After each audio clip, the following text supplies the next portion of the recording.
Okey, Sayap-Sayap Patah, sebuah filem daripada Indonesia yang penuh dengan emosi. Lakonan Nicholas Saputra dengan Arul Tatum. Filem ni saya tak jangka yang mampu buatkan saya sebab lah masa saya tengok cerita ni. So pada awalnya filem Sayap-Sayap Patah ni bila saya tengok poster, saya ingatkan filem ni mengisahkan tentang semata-mata tentang romantik lah. Tapi saya silap. Sebenarnya filem ni mengisahkan tentang bukan setakat tentang romantik, tentang scene-scene ataupun cerita romantik, tapi juga mengisahkan tentang action, pengorbanan. Dan filem ni menceritakan tentang Aji lakonan Nicholas Saputra dan juga Nani lakonan Ariel Tatum, sepasang suami isteri. Dan Aji ni adalah seorang pegawai polis yang bertugas untuk handle kes-kes pengganas. Dan sebagai seorang pegawai polis, Aji ni memang sibuk lah dengan kerja-kerja dia. Dan dalam masa yang sama, Nani ni pula mengandung. Dan Aji ni pula tak adalah setiap masa berada di samping Nani. Dan konflik berlaku antara Aji dan Nani ni disebabkan ada kebimbangan antara mereka ni. Macam Nani ni dia bimbangkan keselamatan Aji. Dia rasa kerja Aji ni sangat berisiko. Ditambah pula dengan ada kawan-kawan Aji yang terkorban semasa bertugas. Dan Haji ni pula dia bimbangkan kesihatan Nani. Dia bimbangkan juga dengan tugas-tugas dia. Dan dia juga bimbangkan tentang masalah hubungan antara dia dengan Nani. So bermacam-macam konflik yang berlaku antara Haji dengan Nani ni. Dan pada satu hari berlaku rusuhan di sel tahanan di balai polis. Di mana balai polis tu adalah tempat di mana Haji ni bertugas. Dan ketua penyebab rusuhan ni adalah seorang ketua pengganas yang ditahan oleh Haji sebelum tu, iaitu Leong. So Leong ni memang kalau tengok muka dia memang geram je. Dengan kepala botak dia. Haish. Dan rusuhan ni berlanjutan disebabkan semua tahanan dekat balai polis tu terlepas. Korang boleh bayangkanlah dia orang ni dah take over balai polis tu dah. So kalau korang nak tahu apa yang berlaku seterusnya, korang kena tonton sendirilah cerita yang bertajuk Sayap-Sayap Patah ni. Memang akan patah jugalah hati korang nanti. Korang tengoklah kalau tak percaya. Okey, pada awalnya filem Sayap-Sayap Patah ni, bila saya tengok poster dia, saya ingatkan dia adalah sebuah filem romantik. Saya tak ada masa nak tengok sinopsis sebelum saya tengok filem Sayap-Sayap Patah ni. Saya cuma tengok poster je dan saya tengok ada Nicholas Saputra. So boleh try tengok lah. Tapi bila saya tonton, saya kata macam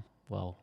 Ni memang bukan setakat Nicholas Saputra, tapi dia punya jalan cerita memang menarik lah. Dia punya plot dia punya emosi yang dibawa dalam cerita Sayap-Sayap Patah ni, lakonan daripada setiap pelakon, dan ada bait-bait ayat yang digunakan dalam filem Sayap-Sayap Patah ni memang nice. Yes, filem ni ada scene dengan emosi yang sedih. Memang saya kata tadi dia mampu buatkan saya sebab, tapi dalam masa yang sama dia ada scene yang buatkan kita geram juga. Saya dapat rasa emosi bangga walaupun filem ni daripada Indonesia, tapi ada part dekat ending tu buatkan rasa bangga dengan apa yang diperjuangkan oleh ada certain karakter dalam filem ni lah. Tapi apa-apa pun overall cerita Sayap-Sayap Patah ni adalah sebuah filem yang bagi saya sebuah filem yang berjaya. Dan filem ni adalah sebuah filem yang diangkat daripada kisah benar. Walaupun nama-nama dalam filem ni tak diambil daripada actual scene ataupun nama-nama daripada peristiwa sebenar tu, tapi sebenarnya filem ni diangkat daripada sebuah kisah berdarah di Makobrimob pada tahun 2018, di mana pada masa tu 5 orang anggota telah terkorban dan seorang perusuh terkorban juga. So total ada 6 orang lah. So kalau korang nak tengok filem ni, korang boleh tengok filem ni dekat panggung wayang berdekatan rumah korang. Rating untuk filem Sayap-Sayap Patah ni, saya akan bagi rating dia 8/10. Okey, kali ni saya nak tanya dengan korang. Dalam banyak-banyak filem lakonan Rangga, Rangga pula. Lakonan Nicholas Saputra, filem lakonan Nicholas Saputra mana yang korang rasa paling korang suka sekali? Komen kat bawah. Fuh, nyaman.